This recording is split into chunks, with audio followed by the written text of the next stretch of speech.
Om Shanti. Good morning.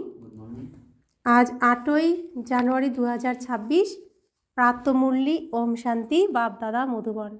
बाप दादा बोलছেন মিঠে মিঠে बच्चे কখনো মিথ্যা অহংকারের বশ হবে না। এই রথের সম্পূর্ণ সম্মান রাখবে। কোন রথের?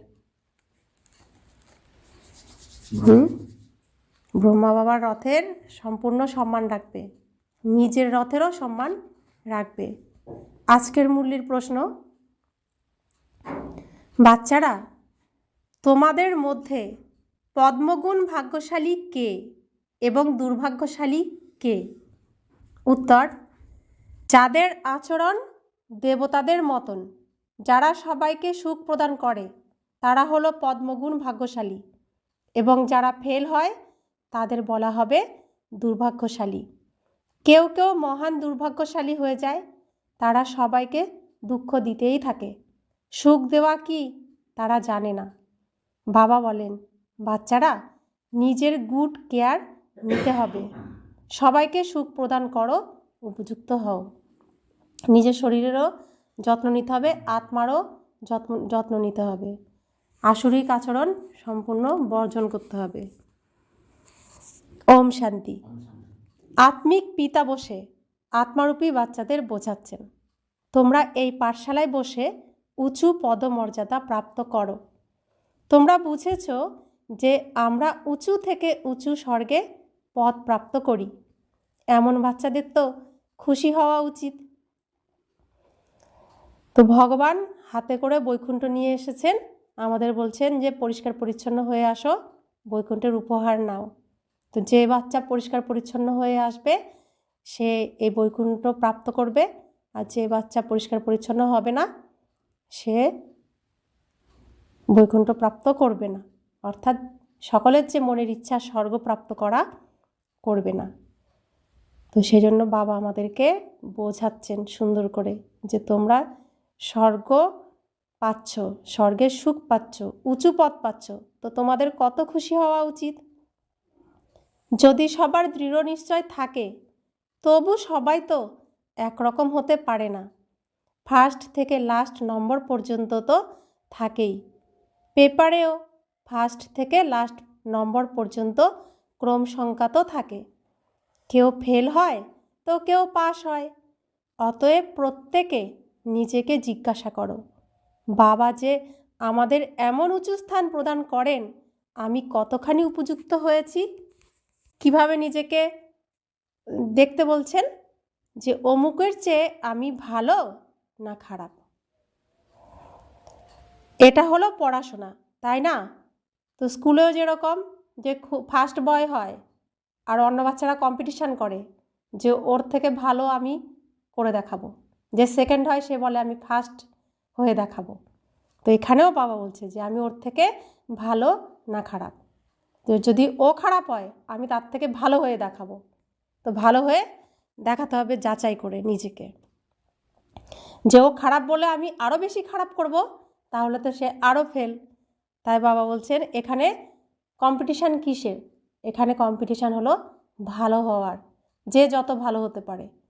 তো কেউ আমার সামনে খারাপ ব্যবহার করছে, তো আমাকে তখন চান্স নিয়ে নিতে হবে, আমি তার থেকে অনেক ভালো হয়ে দেখিয়ে দেব।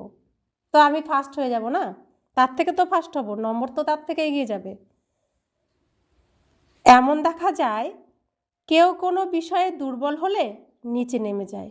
যদিও সে মনিটর হবে, তবুও কোনো বিষয়ে দুর্বল হলে নিচে নেমে যাবে। খুব কমই স্কলারশিপ প্রাপ্ত করে, এও হলো স্কুল। তোমরা জানো যে আমরা সবাই পড়াশোনা করছি।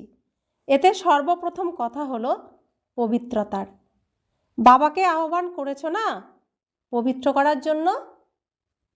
যদি ক্রিমিনাল আয় বা কুদৃষ্টি থাকবে তো নিজেরই অনুভব হবে। বাবা কি লিখে দেয়, বাবা আমরা এই সাবজেক্টে দুর্বল। স্টুডেন্টের বুদ্ধিতে নিশ্চয়ই থাকে আমরা অমুক সাবজেক্টে খুবই দুর্বল। তো উপরে আমি নিয়ম দেখাচ্ছি, স্থূলভাবে দেখাচ্ছি আমি খুব ভদ্র, অথচ মনের মধ্যে চলছে শয়তানি। তাহলে উপরে দেখিয়ে তো কোনো লাভ হবে না। বিচার তো করবে বাবার রেজাল্টও দেবে বাবা। উপরে দেখাচ্ছে আমি খুবই সুন্দর, কিন্তু ভিতরে ভিতরে বিকার, একজন একজনের কথা ভাবছে, যোগাযোগ রাখছে অদৃশ্যভাবে, যেটা লোকের সামনে আসছে না। তো এরকম মনের বিকার, এগুলোকে বাবা বলছেন নিজে তো নিজে অনুভব করবে, অন্যরা না দেখলেও মনে মনে কার মধ্যে কি আছে, কার মনে আর বাবা জানবে। বাবাকে লিখে দেয়, বাবা আমরা এই সাবজেক্টে দুর্বল। তো বাবা বলছেন কেউ এমনও বুঝতে পারে আমরা ফেল করব, এতে প্রথম নম্বরের সাবজেক্ট হলো পবিত্রতা। অনেকে লেখে, বাবা আমরা হেরে গিয়েছি, তাদের কি বলা হবে? তারা নিজেরাই বুঝতে পারে আমরা আর উপরে উঠতে পারবো না। তোমরা পবিত্র দুনিয়া স্থাপন করো, তাই না? এটাই হলো তোমাদের মুখ্য উদ্দেশ্য। আমরা যে এখানে এসেছি আমাদের উদ্দেশ্য কি? উদ্দেশ্য আমরা কোন উদ্দেশ্যে এখানে আসি? অমৃতবেলায় শীত টিত মানি না, আমাদের শীত নেই, বর্ষা নেই, গরম নেই, আত্মীয় নেই, স্বজন নেই। আমাদের উদ্দেশ্য হলো এই দুনিয়ায় স্বর্গকে নিয়ে আসা, স্থাপন করা। আমরা স্থাপনার কার্যে অংশগ্রহণ করেছি। আমরা বিশ্ব কল্যাণকারী, শিবের সেবাধারী। শিব বাবা যে সেবা করতে এসেছেন সেই সেবা আমরা করছি। কালকে এই যোগ অভ্যাস ছিল না আমাদের? তো আমাদেরও উদ্দেশ্য, বাবার যা উদ্দেশ্য, ব্রহ্মা বাবার যা উদ্দেশ্য, আমাদেরও তাই উদ্দেশ্য।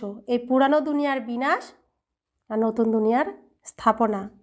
আর পুরানো দুনিয়ার আধার হলো অপবিত্রতা, নতুন দুনিয়ার আধার হলো পবিত্রতা।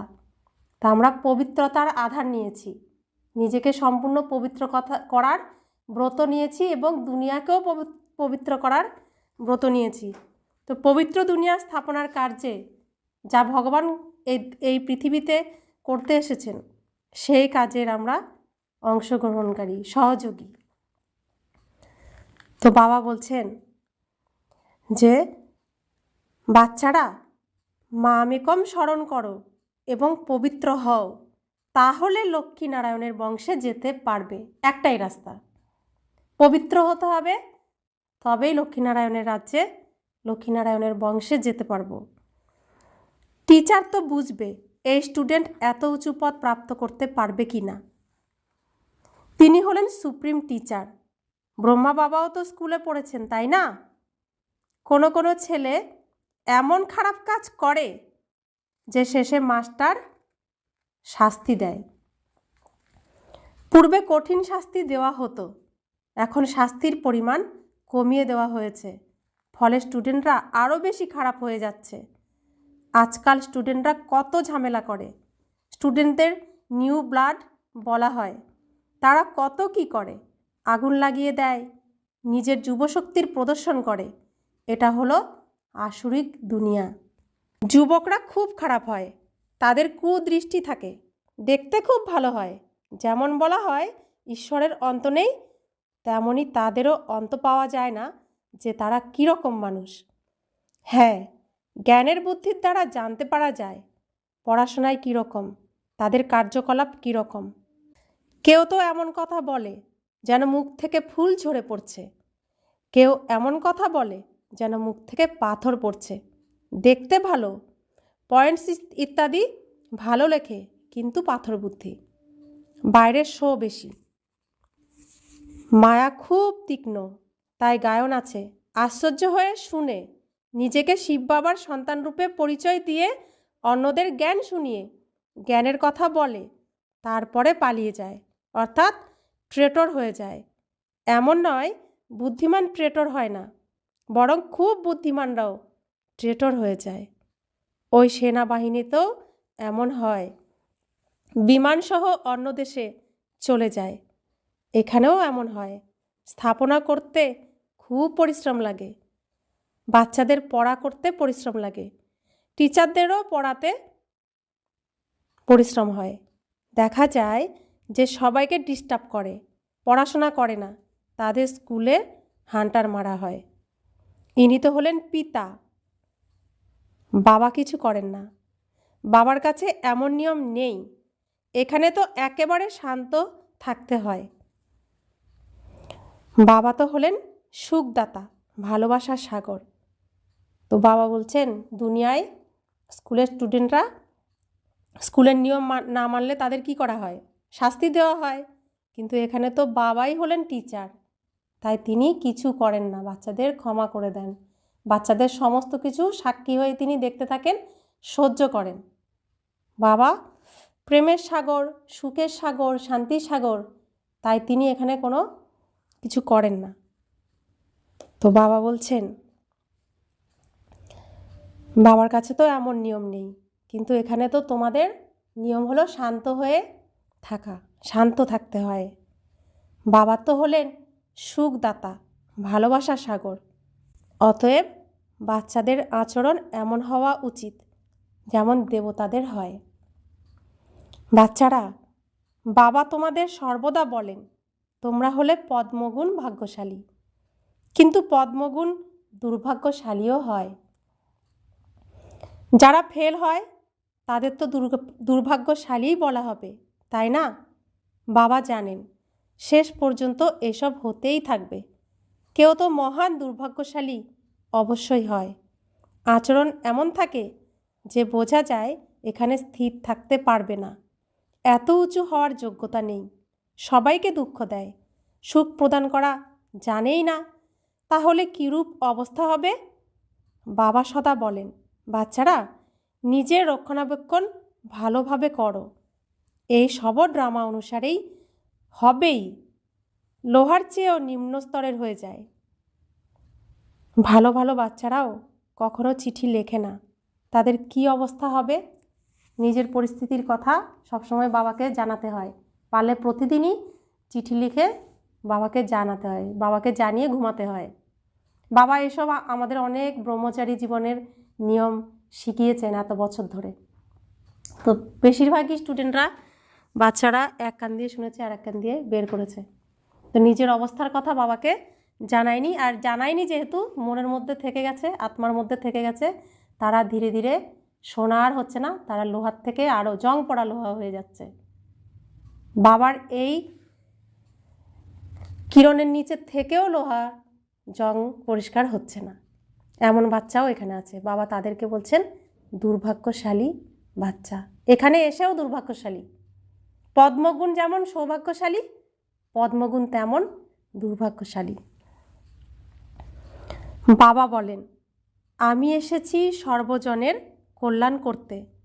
আজ সকলের সদ্গতি করি, আগামীকাল আবার দুর্গতি হয়ে যায়। তোমরা বলবে আমরা গতকাল বিশ্বের মালিক ছিলাম, আজ গোলাম হয়েছি। এখন সম্পূর্ণ বৃক্ষটি বাচ্চারা তোমাদের বুদ্ধিতে আছে। এ হলো ওয়ান্ডারফুল বৃক্ষ। মানুষ সেই কথা জানে না, এখন তোমরা জানো। কল্প অর্থাৎ পুরো 5000 বছরের সঠিক বৃক্ষ, 1 সেকেন্ডের তফাৎ হতে পারে না। এই অসীম জগতের বৃক্ষের নলেজ তোমরা বাচ্চারা এখন প্রাপ্ত করছো। নলেজ প্রদান করেছেন বৃক্ষপতি। বীজ হয় ছোট, ফল দেখো কত বড় মাপের হয়। এ হলো ওয়ান্ডারফুল বৃক্ষ। এই বৃক্ষের বীজও হলো সূক্ষ্ম, আত্মাও হয় সূক্ষ্ম। তাহলে কল্পবৃক্ষের বীজকে, বৃক্ষপতি কে? শিব বাবা। আর বড় ফলকে? বড় ফল অনেক অনেক আছে, শ্রীকৃষ্ণ বড় ফল, ইব্রাহিমও বড় ফল, গৌতম বুদ্ধ বড় ফল, যীশুখ্রিস্টও বড় ফল, তাই না? ধর্ম স্থাপন করেছে। আরও মহান মহান গুরু নানক, এরকম অনেক মহান মহান ব্যক্তি যারা, এরা হচ্ছে ভালো ভালো ফল এই স্টেজে এসেছেন, এই বৃক্ষের মধ্যে এসব ফল এসেছে। কত বড় ফল, তাদের কত মহিমা, কত গায়ন, তাদের জন্য কত কিছু করা হয় না? তো বাবা বলছেন এটা হলো ওয়ান্ডারফুল, আশ্চর্যজনক বৃক্ষ। এর বীজ কত সূক্ষ্ম, আত্মাও সূক্ষ্ম, বাবাও সূক্ষ্ম, এই চোখ দিয়ে দেখা যায় না। তো বলছেন না, এই স্থূল চক্ষু দিয়ে, চর্মচক্ষু দিয়ে আমাকে দেখা যায় না, স্থূল কোনো কিছু দিয়ে আমাকে প্রাপ্ত করা যায় না। ধূপ, দীপ, নৈবেদ্য, যজ্ঞ, জপ, তপ, তীর্থ, শাস্ত্র আদির দ্বারা আমাকে প্রাপ্ত করা যায় না। সবাই শোনে, প্রায় রোজই শোনে, কিন্তু তবুও ফেসে আছে কিসের মধ্যে? এর মধ্যেই, তাই না? তাহলে এটাকে কি বলে? পাথর বুদ্ধি, অজ্ঞান, এটাকেই বলে। তো আমরা তো ছিলাম এক সময়। ভগবান বলছে আমাকে এসবের দ্বারা পাওয়া যায় না, আর আমরা ওইসবই বেশি করে করতাম। তাহলে কি অজ্ঞান ছিলাম? তো বুঝেও বুঝছি না, জেনেও জানছি না, দেখেও দেখছি না। কেউ তো আমাদের পরিচালনা করতো, আমরা নিজেদের পরিচালনা করতে পারতাম না, বুদ্ধি ছিল না। ভগবান এসে আমাদের এই অজ্ঞান থেকে জ্ঞান ফিরিয়ে দিয়েছেন, সেবা শুশ্রূষা করছেন ডেলি। এই যে প্রত্যেক দিন স্নান করান। বাবা কেন বলেন মুরলি মিস করো না? কথা তো সেই একই বলেন, নিজেকে আত্মা ভাবো, আমাকে স্মরণ করো, সৃষ্টিচক্রকে জানো। এটাই তো রোজই তো বলেন। কিন্তু এত বছর ধরে বলা সত্ত্বেও খুব কয়েকজন ছাড়া কেউ সেই একই কথায় স্থির হতে কেউ পারেনি। বাবা সেই জন্য বলছেন কর্মাতীত এখনও কেউ হওনি, সম্পন্ন কেউ হওনি। রোজ যদি আমরা স্নান না করি জ্ঞান গঙ্গার দ্বারা, তো আত্মা পরিষ্কার হবে কি করে? যদি স্নান না করি তারও নোংরা জন্মবে। যারা পরিষ্কার পরিচ্ছন্ন বাচ্চা হয় তারা দুবার স্নান করে, আর যারা নোংরা বাচ্চা হয় তারা একবার কোনো রকমে স্নান করে। তো বাবা এসে রোজ 2 বার করে আমাদেরকে স্নান করান। তো ভালো ভালো বাচ্চারা 2 বার স্নান করবে, প্রত্যেক দিন স্নান করবে। তো মুরলির দ্বারাই আমরা কি করি? যোগের দ্বারা স্নান করি, মুরলির দ্বারা ভোজন করি। এটাই আমাদের সঞ্জীবনী বুটি। তো সেই জন্য বাবা বলছেন এসব জ্ঞানগুলো তিনি দিয়ে রেখেছেন। গীতাতে কিছু কিছু কথা এগুলো ছিল। তো বাবা বলছেন যে বাবাও সূক্ষ্ম, এই চোখ দিয়ে দেখা যায় না। যদিও বিবেকানন্দের বিষয়ে বলা হয়, উনি বলেছেন জ্যোতিপুঞ্জ ওনার থেকে বেরিয়ে আমার মধ্যে এসে ঢুকে গেল। এমন কোনো জ্যোতি বেরিয়ে অন্যের মধ্যে মিলিয়ে যেতে পারে না। কি বেরিয়েছে সে বিষয়ে বোধ নেই। এমন এমন সাক্ষাৎকার তো অনেক হয়, কিন্তু তারা অনেক সম্মান দেয়, মহিমা বর্ণনা করে। ভগবানুবাজ কোনো মানুষের মহিমা নয়। মহিমা বর্ণনা কেবল দেবতাদের করা হয়, এবং যে এমন দেবতায় পরিণত করেন তার মহিমা করা হয়। বাবা কার্ড খুব ভালো বানিয়েছিলেন। জয়ন্তী পালন করো একমাত্র শিব বাবার। এই লক্ষ্মীনারায়ণকেও তো এমন স্বরূপ শিব বাবাই প্রদান করেন, তাই না? তাহলে বাবা বিবেকানন্দর কথা বলছেন। বিবেকানন্দ কি দেখেছিলেন তাহলে? শ্রীরামকৃষ্ণের 2 ভ্রুকুটির মাঝখান থেকে এক জ্যোতি বেরিয়ে তার মধ্যে চলে এসেছে, সেটাই দেখেছেন। কি দেখেছেন এটা? কাকে দেখেছিলেন?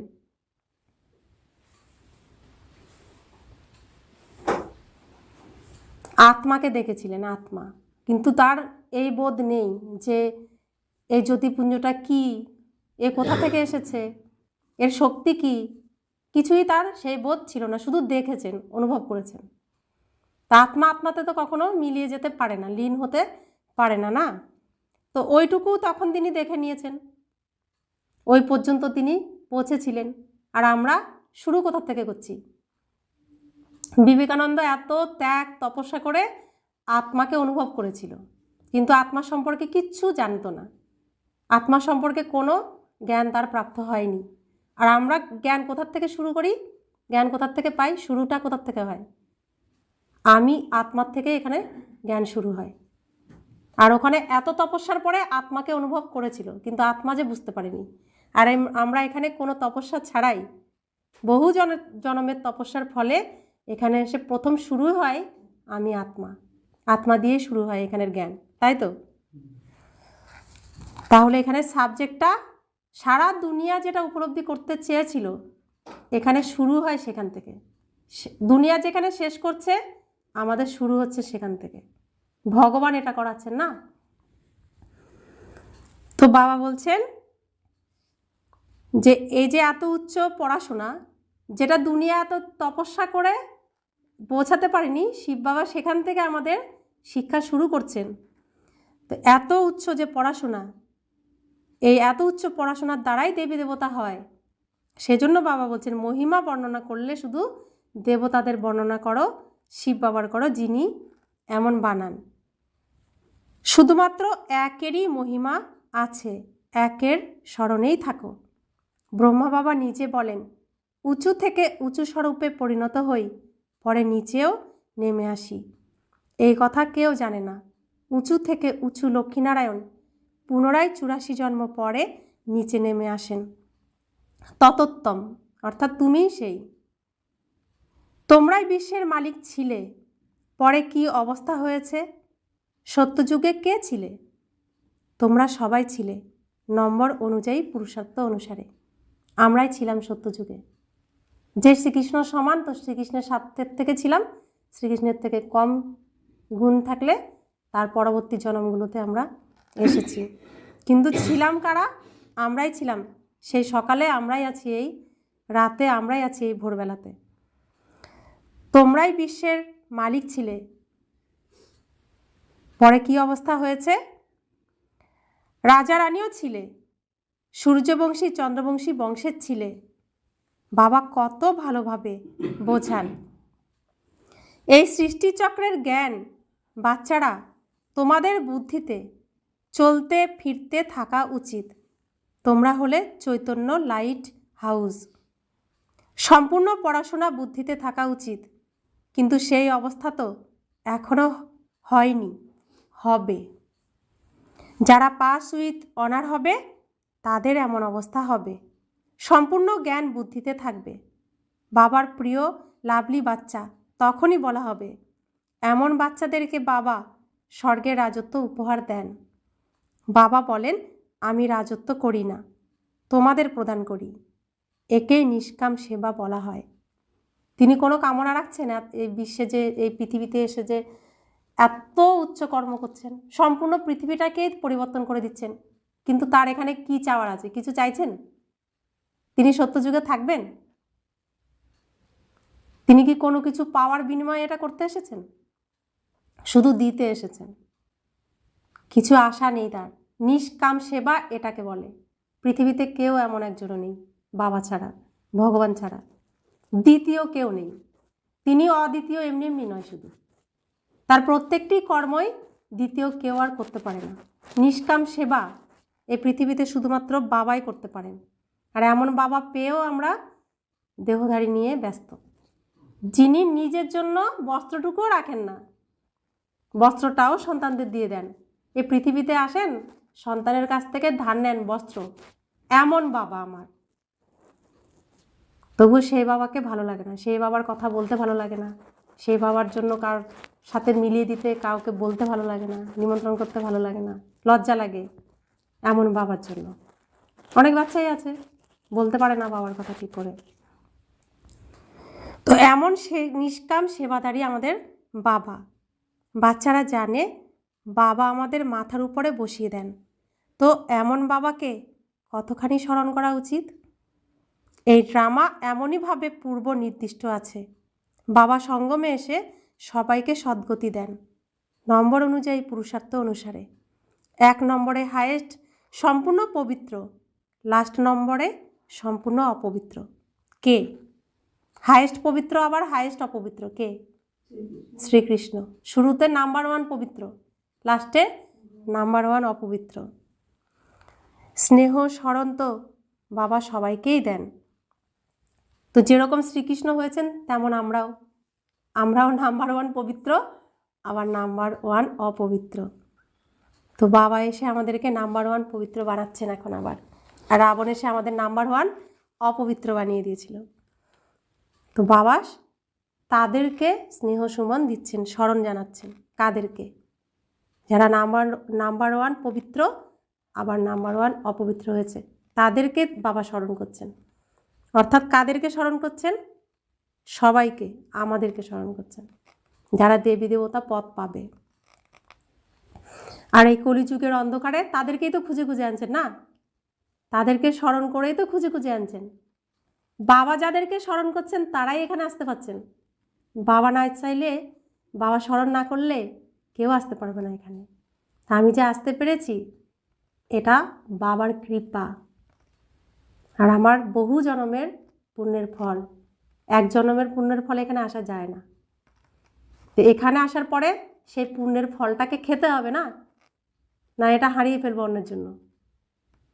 আমারই ত্যাগ তপস্যা, আমারই পুণ্যের ফল আমি পেয়েছি, অন্যের জন্য এটাকে কি নষ্ট করব? না খাবো ফলটাকে? প্রাপ্ত করব। বাবা কত ভালোভাবে বোঝান, কখনো মিথ্যা অহংকারের বশীভূত হবে না। বাবা বলেন সতর্ক থাকতে হবে, এই রথের সম্মানও রাখতে হবে। এই রথ অর্থাৎ ব্রহ্মা বাবার দেহের দ্বারা তো বাবা জ্ঞান প্রদান করেন, তাই না? ইনি কখনো কুবচন শোনেননি। জ্ঞানে আসার পূর্বে ব্রহ্মা বাবা কখনো কুবচন শোনেননি। তিনি শুরু থেকে শেষ পর্যন্ত মর্যাদায় থেকেছেন, মর্যাদার উল্লঙ্ঘন কখনোই করেননি। তাই তাকে কি বলা হয়? মর্যাদা পুরুষোত্তম। সমস্ত আত্মার মধ্যে তিনি মর্যাদা রক্ষাকারী পুরুষ আত্মা, সেজন্য তার নাম হচ্ছে মর্যাদা পুরুষোত্তম। সবাই খুব ভালোবেসেছে। এখন তো দেখো কত কুকথা শুনতে হয়। তো দাদা লেকরাজ যতদিন ছিলেন সবাই ভালোবেসেছে, কত তার সুনাম, কত সম্মান। কিন্তু যখনই শিব বাবা তার মধ্যে প্রবেশ করেছে তখন তাকে কত কুকথা শুনতে হয়েছে। অনেকে ট্রেটর হয়ে পালিয়ে যায়, তখন তাদের কিরূপ অবস্থা হবে? ফেল হবে, তাই না? বাবা বোঝান মায়া হলো এমন, তাই খুব সতর্ক থাকো। মায়া কাউকে ছাড়ে না, সব রকমের আগুন লাগিয়ে দেয়। বাবা বলেন আমার সব বাচ্চারা কামচিতায় বসে কালো কয়লায় পরিণত হয়েছে। সবাই তো একরকম হয় না, না সবার পার্ট একরকম হয়। এর নামই হলো বেশ্যালয়। অনেকবার কামচিতায় বসেছে।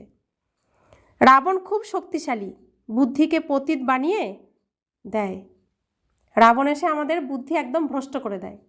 বাবার ঘরে আসার পরেও রাবণের সেই বুদ্ধি চলে, এত জোরালো বুদ্ধি, এত শক্তি। তো বাবা বলছেন মায়া খুবই জোরালো। বাবার ছত্রছায়ায় বাবার কিরণের নিচে আছি, তবুও মায়ার জন্য আমরা কোথাও না কোথাও ফাঁক রাখি আর মায়া ঢুকে যায়, এখানে কোনো না কোনোভাবে প্রবেশ করে যায়।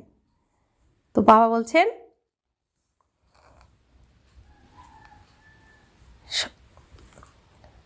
সবাই তো একরকম হয় না, সবার পার্ট একরকম হয়।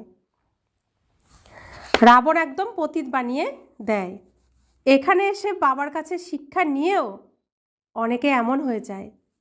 বাবার স্মরণ ব্যতীত কুদৃষ্টি কখনো ভালো হতে পারে না।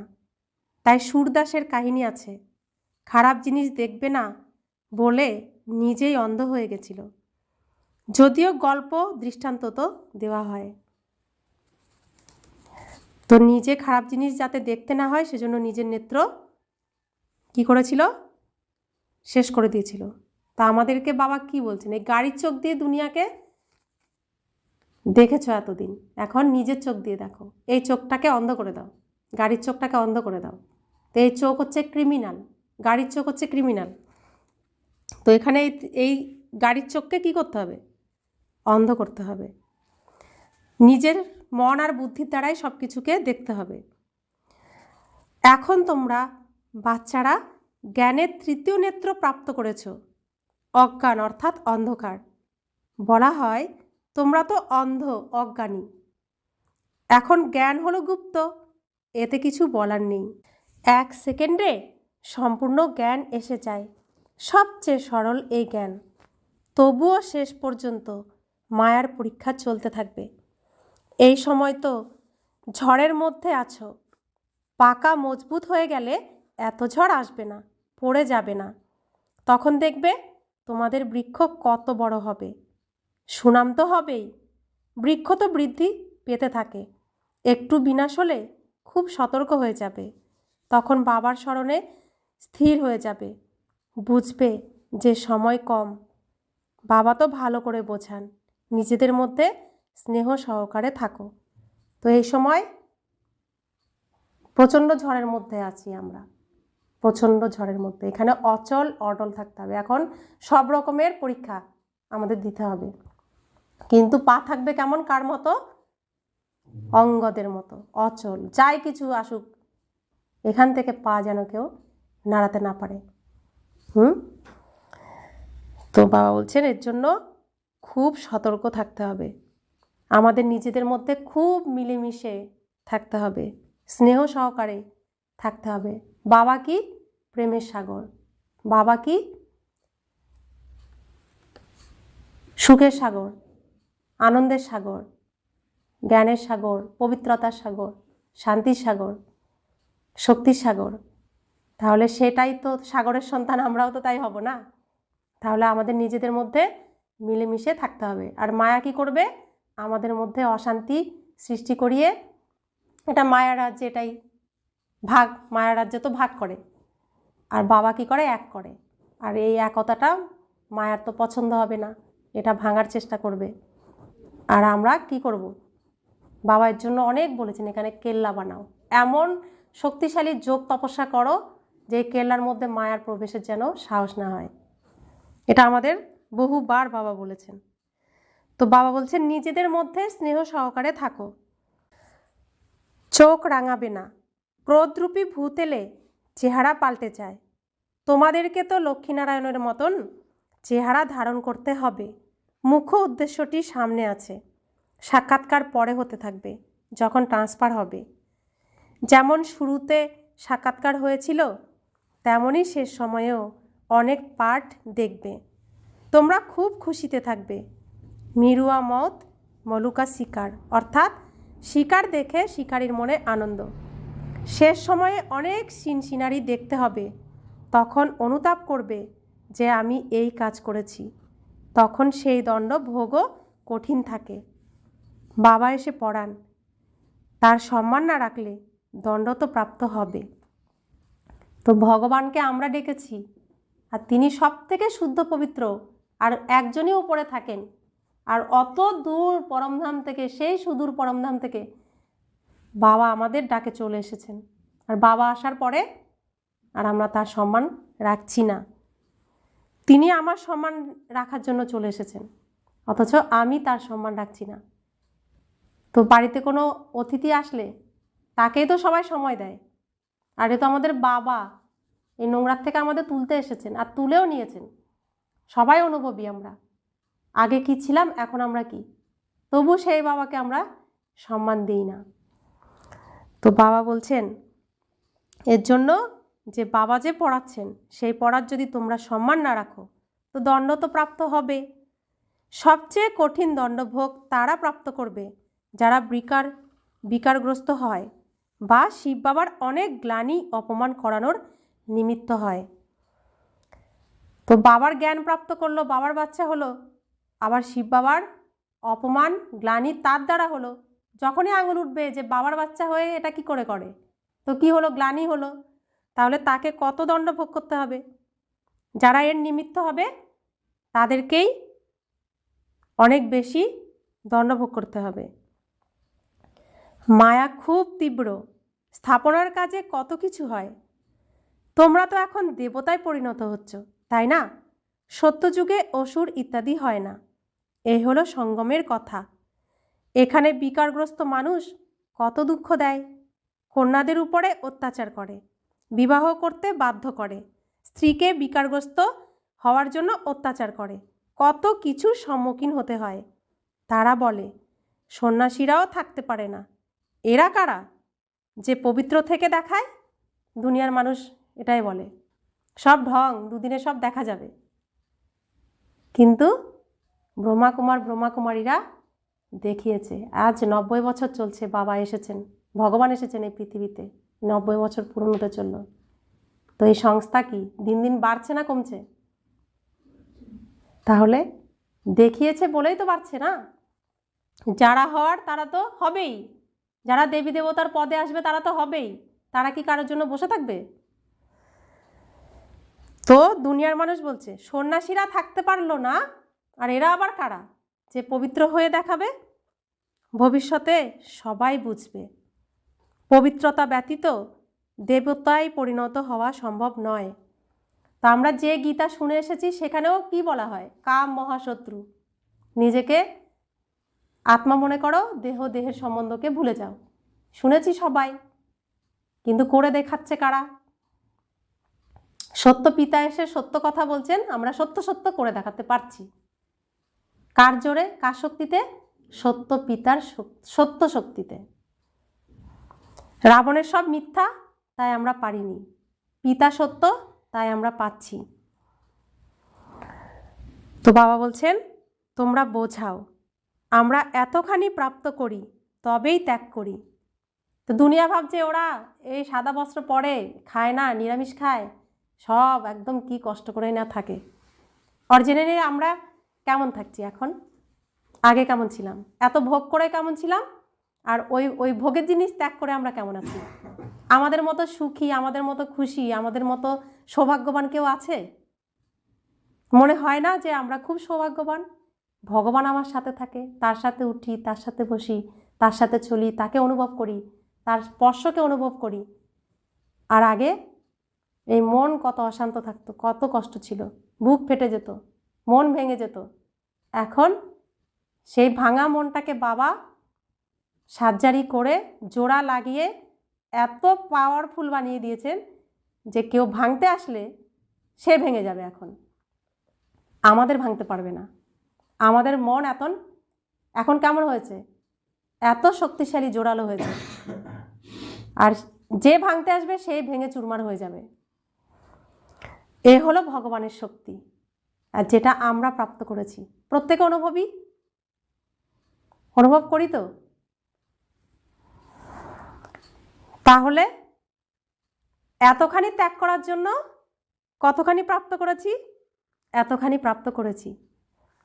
ভগবান উবাচ, কাম বিকারকে জিতলে জগজ্জিত হবে। এমন লক্ষ্মীনারায়ণে পরিণত হলে পবিত্র তো হবেই। তখন মায়া খুব অস্থির করে। সর্বোচ্চ এই পড়াশোনা, তাই না?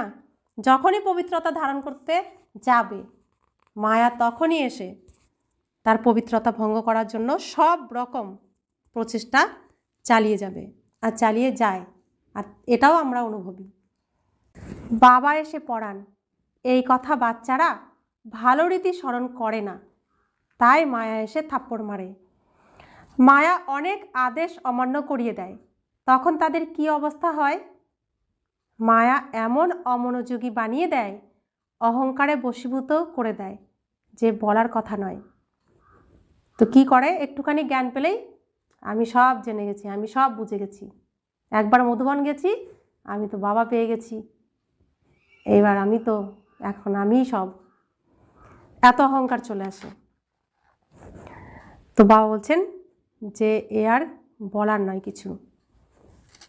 নম্বর অনুসারে রাজধানী তৈরি হয়, সুতরাং কোনো কারণ তো থাকবে, তাই না? এখন তোমরা পাস্ট, প্রেজেন্ট, ফিউচারের জ্ঞান প্রাপ্ত করো, তাই খুব ভালোভাবে মনোযোগী হওয়া উচিত।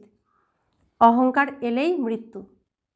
মায়া একদম ওয়ার্থ নট এ প্যানি, অর্থাৎ মূল্যহীন বানিয়ে দেয়। বাবার আদেশ অমান্য করলে বাবাকে স্মরণ করতে পারবে না। বাবা যা আমাদের শ্রীমত দিচ্ছেন, সেই শ্রীমত যদি আমরা না মানি, অমান্য করি, তো সেখানে আমরা বাবাকে আর স্মরণ করতে পারবো না, বাবার কাছে আর যেতে পারবো না।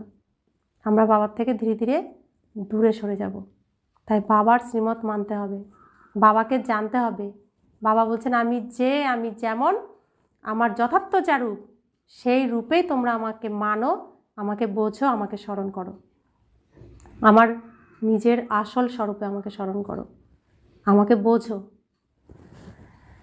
তো বাবা এসে আমাদেরকে সত্যি সত্যি লক্ষ্মীনারায়ণ বানানোর যে শিক্ষা দিচ্ছেন, আর সত্যি সত্যি আমরা যদি শ্রীকৃষ্ণকে ভালোবেসে থাকি, তাহলে লক্ষ্মীনারায়ণ হওয়ার এই যে যাত্রা, এই যে রাস্তা, এই রাস্তা আমরা পুরোটাই কমপ্লিট করে লক্ষ্মীনারায়ণ হয়ে দেখাবো।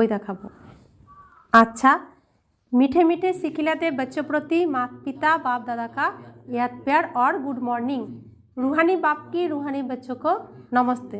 हम रूहानी बच्चों की रूहानी माता पिता बाप दादा को याद प्यार गुड मॉर्निंग और नमस्ते नमस्ते नमस्ते। शुक्रिया बाबा, शुक्रिया बाबा, शुक्रिया। धारणार जन्य मुख्य सार। प्रथम धारणा, নিজেদের মধ্যে স্নেহ সহকারে চলতে হবে। আমরা যে আত্মা ভাই ভাই, এক পিতার সন্তান, এক পরিবারের মতো মিলেমিশে চলতে হবে। কখনো ক্রোধ বশত একে অপরকে চোখ রাঙাবে না, বাবার আদেশ অমান্য করবে না। দ্বিতীয় ধারণা, পাস উইথ অনার হওয়ার জন্য বুদ্ধিতে পড়াকে রাখতে হবে। চৈতন্য লাইট হাউস হতে হবে। দিন রাত্রি বুদ্ধিতে যেন জ্ঞান আবর্তিত হয়। বাবা যা পড়াচ্ছেন, সকালে পড়াচ্ছেন সারাদিনের জন্য, আবার সন্ধ্যায় পড়াবেন সারা রাতের জন্য।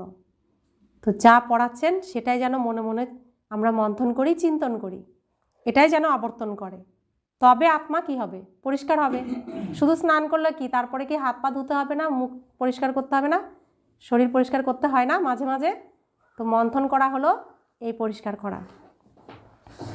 বরদান, অলমাইটি বাবার অথরিটির দ্বারা প্রতিটি কাজকে সহজ করে সদা অটল নিশ্চয় বুদ্ধি ভব। আমরা সব থেকে শ্রেষ্ঠ অলমাইটি বাবার অথরিটির দ্বারা সব কাজ করি। এটা এতটাই অটল নিশ্চয় হবে যেন কেউ টলাতে না পারে। এর দ্বারা যে কোনো বড় কাজ করার সময় সহজ অনুভব হবে। যেরকম আজকাল সায়েন্স এমন মেশিনারি তৈরি করেছে যে যে কোনো প্রশ্নের উত্তর সহজেই পাওয়া যায়, বুদ্ধি খাটানোর প্রয়োজন পড়ে না। এইরকম অলমাইটি অথরিটিকে সামনে রাখলে সব প্রশ্নের উত্তর সহজেই পেয়ে যাবে, আর সহজ মার্গের অনুভূতি হবে। তো যা আমাদের প্রশ্ন জিজ্ঞাসা করার, কাকে জিজ্ঞাসা করতে বলছেন? বাবা, বাবাকে। সায়েন্স যেমন গুগল সার্চ করলে সব প্রশ্নের উত্তর সেকেন্ডে পাওয়া যায়, সেকেন্ডও লাগে না। তো সায়েন্টিস্টেরও সায়েন্টিস্ট কে? বাবা। তাহলে আমাদের প্রশ্ন কার কাছে রাখবো? সায়েন্টিস্টেরও সায়েন্টিস্ট বাবাকে রাখবো, বাবার কাছে। তাহলে প্রত্যেকের সব প্রশ্নের উত্তর বাবা তাকে দিয়ে দেবেন। স্লোগান, একাগ্রতার শক্তি পর্বস্থিতিকেও পরিবর্তন করে দেয়। তাহলে একাগ্রতা, একে আসতে হবে, সব কিছু একে আসতে হবে, তবেই পরবশের স্থিতি পরিবর্তন করে দেবে। পর বশ করতে পারবে না আর আমাদেরকে। অব্যক্তি ছাড়া এই অব্যক্তি মাসে বন্ধনমুক্ত থেকে জীবনমুক্ত স্থিতির অনুভব করো। ব্রাহ্মণ জীবনের মজা জীবনমুক্ত স্থিতিতে আছে। পৃথক হওয়া অর্থাৎ মুক্ত হওয়া। সংস্কারের উপরও কোনো আকর্ষণ থাকবে না। কি করব, কিভাবে করব, করতে চাইনি কিন্তু হয়ে গেল, এটা হলো জীবন বন্ধ হওয়া। ইচ্ছা ছিল না কিন্তু ভালো লেগে গেল, শিক্ষা দেওয়ার ছিল কিন্তু ক্রোধ এসে গেল, এটা হলো জীবন বন্ধ স্থিতি। ব্রাহ্মণ অর্থাৎ জীবন মুক্ত, কখনো এরকম কোনো বন্ধনে বাঁধতে পারে না। তো আজকের এটাই আমাদের যোগাভ্যাস। ব্রাহ্মণ জীবন, আমরা মজের জীবন, এই মজের অনুভব করতে হবে। ওম শান্তি।